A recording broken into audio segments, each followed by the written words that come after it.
I'll just give you a quick overview of the work and perhaps more the network that we've created. We have assembled a coalition of different research institutes, practitioner institutes, academic organizations, and people who are interested in looking at the way that security is provided beyond simply state provision. We call ourselves Plural Security Insights. We have a website, because everyone does these days.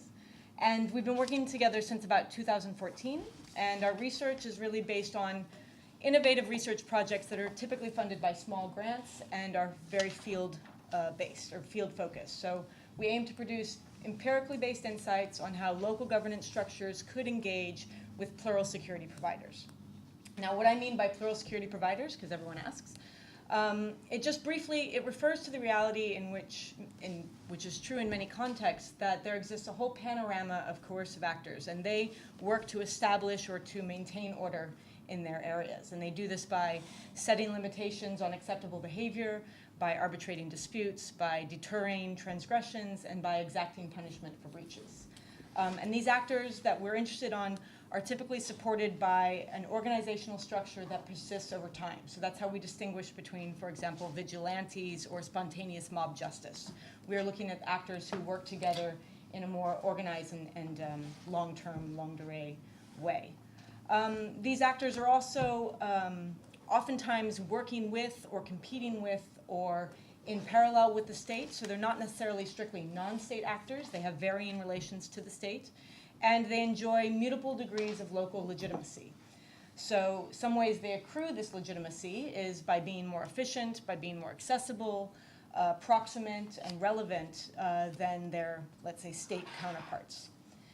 And I think maybe the thrust of our work is really focusing on the perspectives of citizens, so that we can reorient the conversation around security reform that recognizes and interacts with the modes of security that people find relevant, effective, or simply the best available. And I want to pause here to say that we don't want to be misunderstood as perhaps celebrating or even condoning some of the security providers that we encounter. These are not always, strictly speaking, the most fair or impartial or even passive or pacifist actors.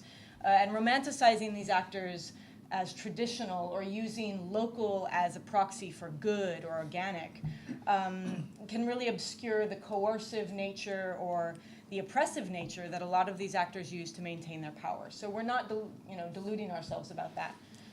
That said, we find that there's a great deal of space between embracing such actors and ignoring them completely, which we find is what current policy tends to do. So our aim is try to fill some of that space with observations and insights into how these actors operate. And we'll be presenting today 3 case studies and the insights that we gathered therein that took place in Tunis, Beirut, and Nairobi all at the beginning of this year. So I'll sum it up with that. Great, thanks. Lisa, straight over to you. All right. So I'm going to talk a little bit about the Nairobi research that we did earlier this year, which focused in 3 poor urban settlements in Nairobi, so Mathare, Korogocho, and Kangemi. The research was done by 5 researchers, and we cut across political science, geography, and anthropology sort of backgrounds. So we did a pile of sort of desk research prior to going. Our partners in Nairobi also commissioned a qualitative survey in the communities that we were working in to try and get a sense of the actors that people used to obtain security and their perceptions of security. We then conducted a week of joint field work together, which was great. I've never done field work with a 5-person research team across disciplines, which was really interesting. You've got the 2 political scientists today, so we're probably a bit biased. And then we also did some archival research while we were there, looking at news stories and newspaper articles in particular. So we were keen to identify the kinds of security providers that people use in their day-to-day lives, and then to sort of start to have a conversation about, okay, what does that mean in terms of how we can think about improving security? So the places we're talking about, I did have a picture of them, but I think maybe we don't have it up. So these sort of poor urban settlements are home to 2 million people. It's estimated that about 60 to 70% of Nairobi's population lives in poor urban settlements, which occupy just about 5% of the city's land. So these are very crowded spaces. They're often called informal settlements, in part to justify the sort of neglect that the state generally shows to these areas. So they're places where you're lacking state services in virtually all areas, so sanitation, water, education, health, and security. And they're interesting, I think, for two reasons. Partly, I think it begins to challenge this idea that this rural-urban migration leads to better economic opportunities and better access to state services. And secondly, I think that the reasons that Craig was talking about, a lot of the research on plural security has really focused on the rural context. The idea that essentially all that's needed is an expanded state capacity and that people will then start to use those services. What's interesting in cities is that you actually don't have a problem necessarily of proximity to the state, and yet despite that you still have this reliance on a plural set of providers. So these settlements are often depicted as harbouring criminals, as being a source of insecurity for the rest of the city. And as a result of that, you often see policing being, these communities, policing is of these communities rather than for those communities. And so as a result, you tend to find very poor relationships between the police and citizens. So respondents that we spoke to really felt that they're treated differently to the rest of Nairobi, that the security standards that police are sort of accepting of are much worse in their communities than elsewhere. And so, for instance, we had people say that, when they go to the police with cases of severe domestic violence, for instance, the police will say, well, women in this community are used to that. And so this sense, again, that there are very low standards. The poor relationship with the police is also exacerbated by the incredibly high levels of violence and extrajudicial killings that you see committed by the police that are really concentrated in a lot of these communities. The motivations for those are sometimes talked about as being connected to land grabbing and collusion between the police and criminals to basically kill off rival criminal leaders. But it's also connected to the wider sort of public acceptance of very high levels of violence. So police killings are seen to be a legitimate way of dealing with part of the problem of crime in Nairobi. And communities themselves are also part of dispensing this justice, right? So you see very high levels of lynchings and necklacing and so on, which police also then turn a blind eye to. So we heard about police when they're called because a criminal has been apprehended, they turn up with a body bag because they're not expecting to take somebody into custody. They expect that actually justice will already have been done. And the people we spoke to in Kangemi, for instance, estimated that there were sort of upwards of 3 lynchings a month in their particular neighbourhood. So the interesting thing is that despite being seen as a source of violence, it's actually the residents, of course, of these communities who bear the highest brunt of violence in Nairobi. So in 2006, a survey found that 63% of those living in slums didn't feel safe in their community, and at least one person per household had reported a crime in the previous 12 months. And that was something that was borne out in our research. So in one focus group discussion we had in Mathare with 20 people, every single person in the group had lost a family member to violence, criminal or by the police. On top of this, you also have historic patterns of land settlement and self-identification contributing to a sense that these settlements are made up of ethnic zones, even though in reality the communities are often a bit more diverse than that. And we really struggled with how to deal with this idea of ethnicity and to what extent that's a valid category and to what extent it's actually something about other inequalities and is instrumentalised by elites. But in the end, I mean, essentially, regardless of what we think about this, it's clear that people themselves see ethnicity as quite a concrete, fixed thing and as a real fault line for violence. And finally, I think it's important to note the relationship between politicians and this or these settlement communities, especially the people within those communities who have the tools of violence. So those groups can mobilise votes, both sort of because they're popular community leaders, but also because they can threaten people with violence. And they can also be used to stir up violence amongst the political supporters of political opponents.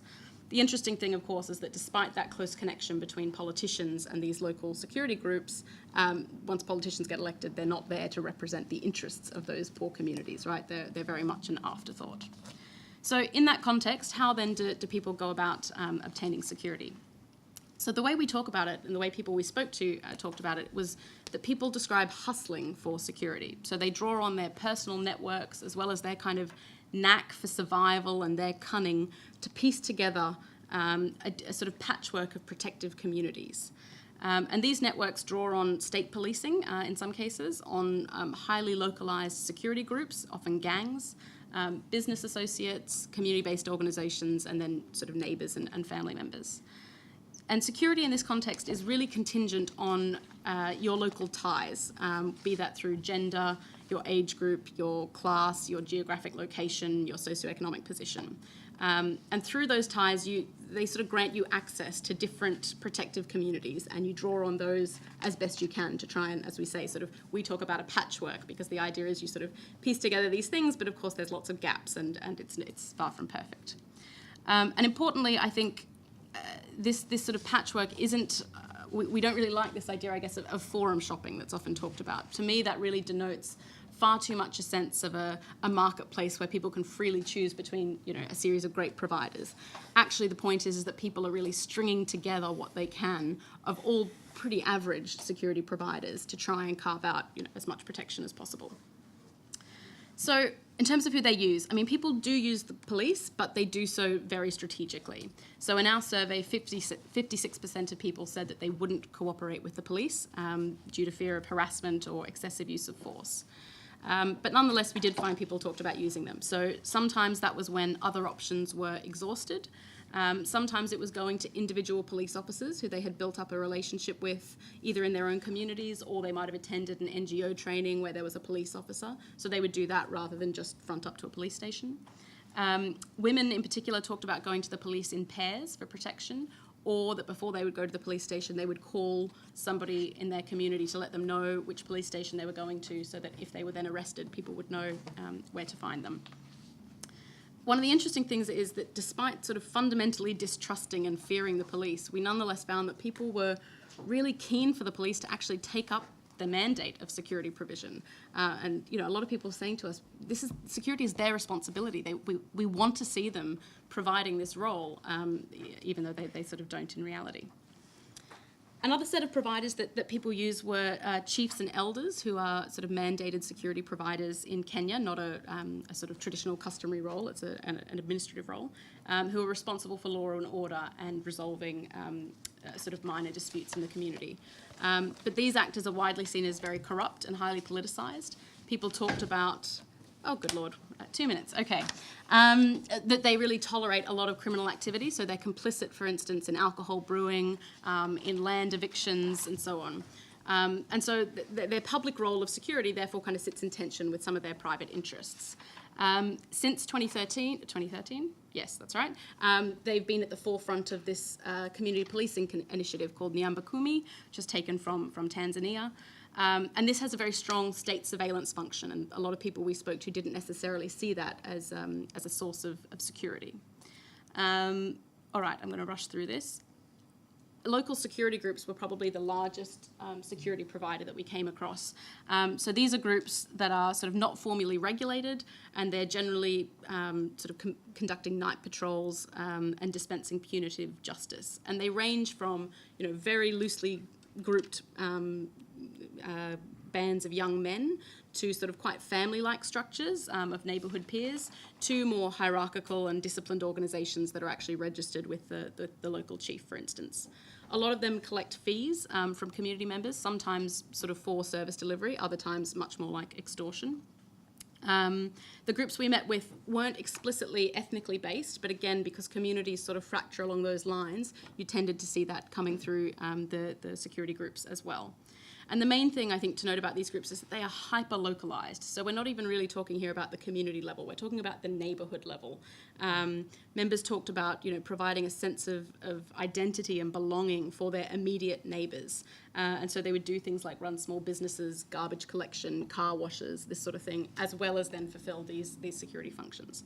And the underlying sentiment was really about protecting one's own. So there was a sense in which it was fine to be engaged in crime elsewhere in Nairobi, but you don't bring that to the immediate community. And people were very explicit about that. They sort of said, look, we have so few options. We need to make a living. So as long as we can keep our small neighbourhood safe, you can do what you want elsewhere, and we will hide you within the community as a result of that. The final group, just to talk about briefly, are community-based organisations, and these have kind of emerged precisely because the rest of the security fabric is so incomplete and so unreliable, particularly for vulnerable groups. So these groups are community-based volunteers. They come together to share their security concerns and often liaise with chiefs and local police, selectively so. So when they hear about security incidents in the community, they'll call a meeting, decide what best to do. That might be a report, that might be seek medical advice. It might actually be to hide somebody who's in danger of reprisal violence amongst the group. This group were particularly important for women and children and other vulnerable groups who were often talked about as being less well connected. So one of the people we spoke to talked about the fact that the security groups, the gangs essentially, are the domain of big people in the community. And if you're a small person, there's no one to look out for you. So the CBOs really talk about themselves as filling that sort of gap that's there otherwise. They often face threats of violence from the police and from criminals who they're sort of claiming have committed human rights violations. And they also face violence from the communities that they're sort of actually set up to protect, because often those communities see them as colluding with criminals, because they might take a criminal to the police. That person can simply pay off the police and be out the next day. And so people actually don't trust them and don't believe in their way of dealing with crime. So in conclusion, wrapping up, people don't just use one of these providers, right? People are really drawing on the different providers that they can to try and piece together as much of a protective community as they can. That sense that we have of there being impersonal security institutions that deliver security as a public good does not exist. It is all about personal connections and identity groups. And the ways in which plural security in these settlements play out, I think, might actually further undermine this idea of a wider public good, ultimately leading to actually less security rather than more. And I think what we were interested in is whether you could take these incredibly localized groups and start to try and expand their notion of who is the in-group that obtains security, to start to sort of move towards those kinds of notions. Sorry, that was speaking very quickly. Thanks very much, Lisa. Let's go straight on to Keith. Right. Thank you for this, and thank you to ODI for organizing this, and for Lisa for bringing us together. I'm going to say a few words about the Beirut case study, and actually there's two sort of reports that have been done, one under the auspices of Plural Security Insights and one in 2015. But before I do that, I just want to underline a couple of things that animate our participation in this, and by our I mean the Center on Conflict Development and Peace Building and work we've done in the past. And with partners at the Small Arms Survey on sort of the urban context here.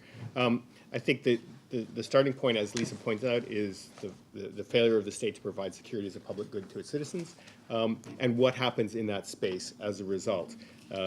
This goes under not just the label of plural security, but hybrid forms of security in different places, and security as provided as a club good, as I think Lisa's examples very clearly underline. So I'm going to come back to that in a minute here, but I think what's important to underline is that the actors who do the security provision in these contexts are in a kind of liminal state where they are understood by certain groups as providing a protective function, albeit very limited and for particular people in certain times and certain places, but they also have a predatory side to them. And so there is kind of a dialectic between predation and protection, which is sometimes about the in-group and the ungroup. It's sometimes about the same group, where they may prey on certain members of their community and get a free pass, as it were, but also at the same time be providing protection to others. The other thing that animates this is a kind of a critical look at the way in which the whole issue of security sector governance, security sector reform, security system reform, post-conflict peace building, and stabilization has engaged with the questions of security provision, in particular in cities and in urban contexts. And here, the OECD, DAC, and many major donors, I suspect also DFID to some extent, have a very sort of undifferentiated and holistic approach to the security sector, which has a positive side to it when you start looking at all the security institutions, armed forces, gendarmes, police, private security provision, the justice sector, et cetera. But it also has a negative side to it, which is that you lump together institutions that in our own countries and in many places around the world have been differentiated and differentiated for particular reasons. And policing in the city is actually one of those things that has been treated historically very differently from other forms of security provision. And I'll say something about cities in a second, but just to highlight this, historically, the state patrolled and pacified the countryside through national forces, the army, the gendarmes, or others. But policing on a municipal level was a much more local affair, and it was often handled at one remove from the central government. Whether it's Robert Peel at Scotland Yard in the 1820s here, or very clear separation in continental Europe, in particular in France and elsewhere, between the national gendarmes who deal with pacification and bandits and rebels in the countryside. But the urban was something very different and was much more embedded in the local population. And this was partly because essentially there was a deal. It was part of the social contract that in developed states and in industrial states, what happened was essentially the state withdrawing progressively its ability to use its coercive power in urban settings. Now, this is not a happy story in all places, and armies and other forces were used to break strikes and demonstrations and so on up until the 1920s and 30s. But what it means when we look at other parts of the world is we really have a tripartite division between formal state institutions, formal local municipal institutions, and then the informal security providers that we're speaking about. And I think major donors and also all international actors have a difficult time dealing with the complexity of the relationships between those layers. And I'll say in a couple of minutes something about that in the context of Beirut. Now, a few words about cities in general. Here, I think it is worth underlining, and I think Megan made this point, that yes, there is, of course, it's the urban century. More than half the world's population lives in cities. All of the growth in global population is occurring in municipalities and so on. But this has led to, I think, to some extent, a certain rhetorical flourish around fragile cities, feral cities, violent slums that can be exaggerated and is kind of rhetoric in the absence of evidence. And so one of the things that this project is designed to do is to provide the tools beyond the cases that we're looking at to say what exactly is the nature of security provision and what kind of generalizations can we make. And here's two things we cannot generalize about. We cannot say that cities are more dangerous than their countryside or their urban versus rural areas, nor that they're safer. They're neither safer nor more dangerous. It really depends on the context. And if you do a survey, you'll find in some states it's clear that the cities are zones of relative safety compared to the rural areas. And in others, it is clearly the reverse. There's a huge variation on that between countries. There's also a huge variation between cities within countries. This is something that the project has not yet tackled because we've tended to focus on essentially capitals. But capitals are very distinctive, whether they're economic or political. They are a microcosm. They're going to allow us to isolate certain dynamics, but they often actually have the greatest security provision by the state for reasons that have to do with economic interest, concentration of wealth, and other things. When you get one step out to, let's call them large and medium-sized non-capital type cities, there you do find actually that levels of insecurity tend to be higher. Levels of violence and insecurity tend to be higher than in capitals. And this is actually true also in the developed world. It's certainly true in the United States, it's true in some parts of Western Europe, and it's true in parts of the global South. So we just have to have a very nuanced approach to this and be quite careful about the kind of generalizations we make about the urban century and the nature of violence and insecurity. A couple of minutes on the case study about Beirut that does actually illustrate in very concrete terms some of the things that I want to say here. And I'm going to refer to, again, there was a earlier thing on plural security provision and then a report on how refugees, in particular Syrian refugees, urban refugees, access security. In the case of Beirut, rather than, and I did not do the field research, so I will immediately disavow any great in-depth knowledge for this. But one of the things that was absolutely clear was that there was a vast array of actors providing security in a complex but clearly patchwork.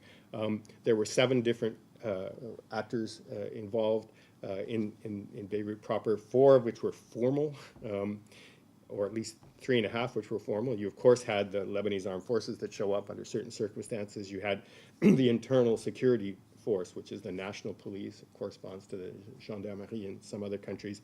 You had political parties that had organized militias, and that's, I guess you could call that formal, and municipal police hired by the local municipalities.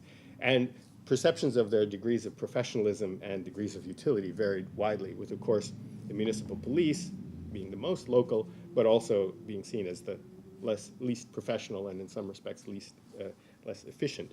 And in addition to the four formal actors that you also had three, we could call them informal actors, local neighborhood committees that organize around particular districts and perform similar functions to what Lisa outlined in Nairobi. They are both service providers in a general sense, and they protect the community against the outside.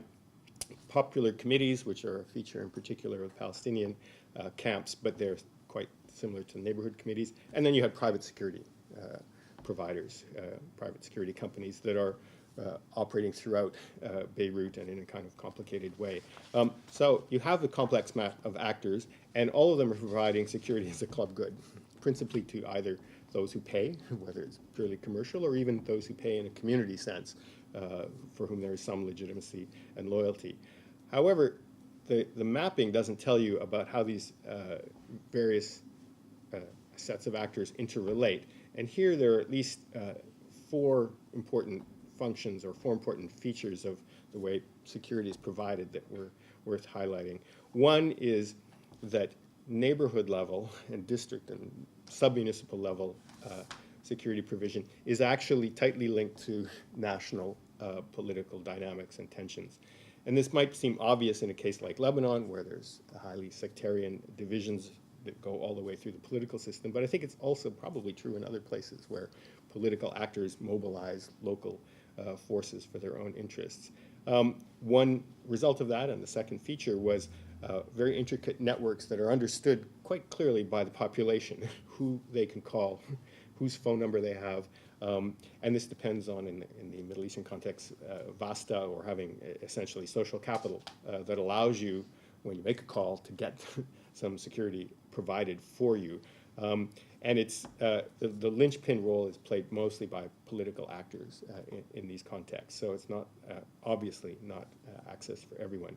There is a strong emphasis on conflict mitigation and de-escalation, which again might also be slightly a feature of the Lebanese context, where the possibility of local sectarian conflicts spiraling upwards is understood by everyone as a rather dangerous problem. But it is a feature that one sees in Latin America when there are essentially deals between gangs over turf too. They have means of reconciling and resolving disputes that may occur among their members so that they don't escalate and threaten their other activities. So this de-escalation function is actually kind of useful. It provides a certain sort of security. And there's a great degree of in-group cohesion, which you also noted as, coming under the label of ethnicity, but not necessarily the way we want to talk about it in the Lebanese context. But it really means that risk factors are handled and mitigated within communities, and where that doesn't exist, where you have a breakdown of social order, then you have some problems. One feature of this that's important is to highlight that there may be group cohesion and there may be a lot of bonding social capital, but there's very little bridging capital between groups. So that's arbitrated at a higher level, and there's very little interaction, and that means it's going to be quite hard to perform the somersault that Lisa underlined, which is, can we get local and plural security providers who are not part of the formal state apparatus to have a positive role if they decide to play a larger role beyond their communities? Or is this something that's destined to remain very localized and must be contained? And I think we'll talk about that in the questions. Now, the insertion of the refugees into this context, I think that I can summarize in 1 minute. They have very few networks. They're viewed with suspicion by local residents. They have little social capital, and they're very vulnerable. And there are competing interests within the broader community about exactly who benefits from their presence and who views their presence as a threat. So how do refugees access security in that context? Well, mostly by remaining as invisible as possible. This is primarily, of course, Syrian refugees, keeping a low profile. Self-reliance, but not in a formal organized sense, because there seems to be an understanding that if the large numbers of Syrian refugees were to organize in a slightly more formal way, that would be seen as a threat. And I think there are some historical examples about the Palestinians that might be operating in their minds there. But it's also the entire history of Syria and Syrians' role in Lebanon, too. So we have a highly vulnerable population here that is simply living on the margins with almost no security provision except what they can achieve by themselves. And this might be a feature of urban refugee populations beyond just the Syrian case, but again, we would need to look at that in very different contexts. Okay, I'm going to just stop there. I think I have some broader observations that we can make in the question period about this, but I would simply underline that this is not meant to be a celebration of plural security providers, but that they are on this sort of dual, double-edged sort of dialectical, where they do perform positive functions, where in the eyes of the population they are seen as less predatory than state actors whose track record in many cases involves high levels of extrajudicial killing, extortion, vulnerability to all sorts of pressure from the state, and political policing as is conducted in many parts of the world. So at least from the eyes of the population, these actors may be the least bad alternative that they face, and we need to come to grips with that from policy and programmatic terms. Perfect. Thanks very much. I'm just going to pass straight across. Megan. Sure, great, thanks. Thanks. I'll wake my computer back up. Great. First of all, I want to thank both Keith and Lisa for explaining and sharing the insights that we had from the case study. I was fortunate enough to be able to visit both of these sites, and I couldn't have captured it better myself. You guys have done an excellent job of kind of highlighting what I think are really the most important features that seem to be coming out of our research. And for those of you who are interested in learning more, we have all 3 case studies, or they might have already been taken, so you might need to wrestle someone for them, on Tunisia, Beirut, or on Tunis, Beirut, and Nairobi, and one on the synthesis report. So they're available as well. They're also downloadable on our website. I'm going to start off, my presentation is going to be a little bit more in the direction of donor interventions and policy implications of some of our findings. And I want to kick off with maybe what I'd like to kind of highlight as a donor dilemma. And the international community interventions, primarily around security assistance, tend to focus really on 2 main central aims. The SSR and rule of law community, the first aim being strengthening and professionalizing the performance of responsible institutions. And they use the term responsible institutions, but primarily they mean the state security actors, those who are imbued with state authority. The second central goal that is usually written into policy documents and guiding programming drafts is to respond to the security and justice needs of citizens, and often specifically those citizens who are the most marginalized or the most vulnerable. So the dilemma here is that these 2 goals are not necessarily mutually reinforcing. The state actors are not necessarily the ones who are best positioned or most willing or most able to respond to the marginalized communities that we so aspire to support. And so I want to maybe propose a way of reconciling these goals, and by perhaps re-envisioning the responsible institutions as simply those who respond. And this might help us to kind of bring together the idea that improving local security and safety obliges our programs to perform within a reality of plural security provision. And what I think is maybe the loftier implication of this is this actually elevates our goal when we support these interventions. By making responders more responsible, regardless of their institutional affiliation, we are actually aspiring to a higher goal than simply professionalizing a police force. We are expanding the campaign to promote the international principles that underpin typical donor interventions, such as rule of law, community policing, security sector reform. And so that is by focusing on those principles, primarily promoting accountability, predictability, and impartiality throughout a diverse security landscape, we're really getting to the bigger picture. And the bigger picture is that reform is about curbing abuses of power. It's about curtailing arbitrary power. It's about placing the reins of control over security providers in the hands of the citizenry. So when we talk about democratic oversight, that doesn't necessarily need to come from an ombudsman or from a Supreme Court. That democratic oversight can also be manifested at a very granular level. And that's actually a very important finding, and one that we'd like to see receive more attention. So rather than our research being a real grand departure from current policy, in a way it really signals a return to the core of our work. So I'd like to maybe on that self-aggrandizing note move on to looking at some of the insights that we gained from all three of the case studies and what they tell us about what that could mean for recommendations for policymakers.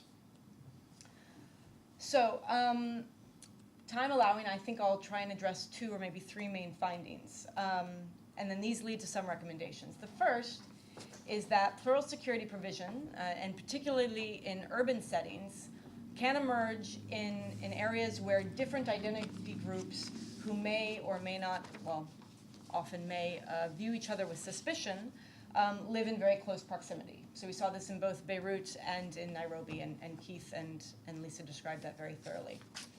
And lacking a singular or preponderant security provider, people are able to seek security primarily through personalized networks and trusted networks. And in these areas, sometimes trust is based on identity relationships, and in areas of social cleavage and acute social cleavage, these networks may have a particular sectarian or ethnic or even a gender dimension to them. So you trust who you know, and you are more likely to know people like you in your communities. And if that's hyper-localized and if communities happen to be segregated by identity, then it's likely that those trust networks will be insular. And so we refer to this, I think, when Keith addressed the idea of wasta, of the influence that one has to accumulate in Beirut in order to be able to mobilize support, or Lisa referred to hustling, the idea that people have to go out and work their social networks in order to gain security. We refer to this as a relational security, where one's security is seen not as a universal entitlement, but as a privilege associated with one's identity, one's political affiliation, or even one's economic status. And this situation not only leads to an uneven distribution of security, but it also really undermines the notion of security as a public good.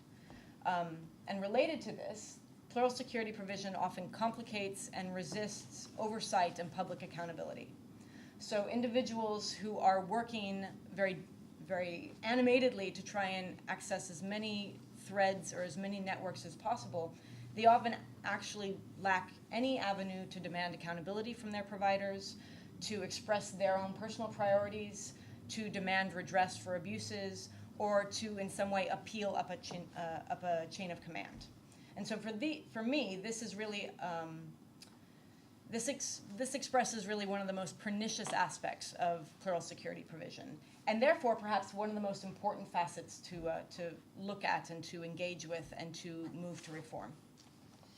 My second point was touched on also by Lisa. We found in every single one of the case studies a surprisingly broad aspiration among citizens and communities for there to be a monopolization of security. And oftentimes they saw this as the role of the state. And this is even in contexts where the state had never provided security to them in a universal or impartial way before, but there was an aspiration that that was the natural role of the state, and the state would be the only one who would be able to provide consistent and equitable security. And the many people that we interviewed really focused on their current situation, hustling, gaining wasta, constantly maintaining these tenuous and sometimes exploitive relationships. They described these as exhausting and also profoundly discouraging. Many, and in particular in Tunis, which was interesting because Tunis was the context in which there was the least social cleavage, the most cohesion, and security was not really used as a vehicle for group assertion. But many across all the case studies really signaled that the state should take this role up. And in essence, this really signals that the aspirations of many of the people that we spoke with in these communities actually align with the goals of the donors and their partners. So insofar as both of these groups are interested in establishing security arrangements that adhere to the principles of impartiality, of universality, predictability, and public responsiveness. So then the question really moves us to how do we shift from the current arrangements where citizen security is contingent on their relationship to providers, how do we shift to an arrangement where it's a rules-based arrangement, so relational to rules-based? That's really where we think we can put useful energy. And when I talk about rules-based arrangements, I'm primarily trying to focus on the idea that there are sets of codes of behaviors that security providers are expected to live up to or adhere to, and that their legitimacy is contingent upon their ability to do so, and that security is provided as a public entitlement, and that even the most marginalized can make a claim on security and can find a system where they can credibly claim security. So the third point that I'd like to kind of draw out from the 3 case studies is that a group's orientation, so when we speak to some of these groups, some of them described by both Keith and Lisa, their orientation towards private interests and public interests can shift based on their motivations or their interests or changes in their sources or levels of power.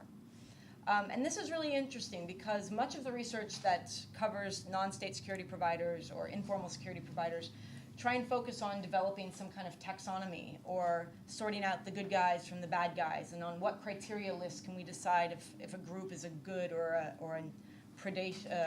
predatory group.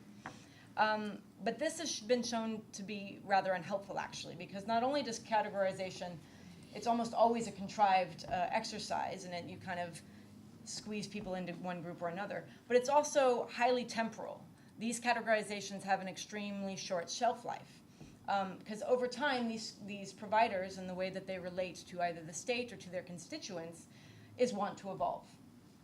A benign community patrolling group can turn predatory, as we saw in Nairobi, where these young men offered for free for a number of weeks to patrol a particular area of the community before they eventually started collecting fees.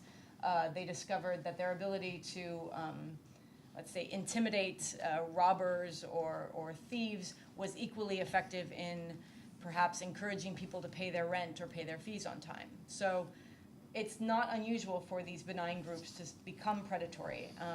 But you also have another kind of transition. You have a transition in reverse, where a local gang may actually find themselves to be the community's best defense against crime. So engaging these actors may set our sights on working to encourage and incentivize local security providers to demonstrate accountability and responsiveness to a wider group. So even if it's not everyone in the community, if we can encourage them to ever more extend their protection to an ever wider constituency, that should be seen as a mark of progress. Equally important is to understand the processes by which these providers might succumb to elite capture or subversion to criminal networks, because these are exactly the processes that unmoor them from their reliance on local communities' approval or their commitments to local communities' priorities. So the key driving question here is what shifts those relationships towards arrangements that can make security providers more equitable, more accountable. So this brings me to a few recommendations, given time. 1 minute. 1 minute, great. Bullet I don't points. have that many recommendations. No. Okay, so I really want to underscore here that policy and programs must shake themselves out of this institutional hypnosis and start seeing their ambitions as expanding beyond simply building courthouses or police forces. So rather than the purpose of rule of law reform or security sector reform to be the construction or the restoration of a state monopoly of violence, policymakers and programmers should actually frame and strategize their interventions around stimulating long-term shifts from relational to rules-based security systems. And end users should experience these shifts as incremental ways in which their security is assured as an public entitlement and not conditioned on their personal negotiations or their political privileges. So it's really about increasing all security actors, not just the police, but increasing all security actors' responsiveness to the population and their reliance on public approval. And the good news is that we have a good deal of existing programming models that can be reinvented or inventively adapted to respond to these complex environments. So it's not necessarily about inventing new programs. We can adjust some of the programs we have and extend and re-engineer them to respond better to the empirical reality of security pluralism. So specifically one that's commonly used and has a mixed record, but I think an improving one, Community policing has had some great potential to be adapted to plural security environments. Insofar as community policing seeks to increase the orientation of security providers towards the needs of the community, working from existing ways in which citizens and communities engage coercive actors. And they provide citizens with the political space to engage their designated providers, negotiate constraints on their power, place explicit conditions on their acceptance or their acquiescence, and then help collectively, for example, negotiate codes of conduct or performance standards. And this has also been working in the field of private security companies as well, where the aim is simply to try and make explicit the conditions on which a community can give their approval to a security provider, and therefore make the security provider more reliant on that approval. So then, just skipping ahead to see where I can cut it off. And maybe picking up on Keith's last point. I mean, it's true that all coercive actors, police and non-state alike, state and non-state alike, are two-faced. They're Janus-faced in the sense that they can provide security or insecurity. So we need to tap into and identify what are the political incentives or the social incentives that can nudge those arrangements towards ever more public control. And in the context of fragmentation, security providers are able to pursue arrangements that typically align with their personal or private interests, regardless of the public good. So if we work to try and understand what those interests are, maybe that can be an insight into how to strengthen their responsiveness or strengthen their orientation towards citizens. So the basic overall message is that we're encouraging a shift of the gaze downward to what currently shapes people's access to and experience of security, and explore what tools we already have to respond to that reality.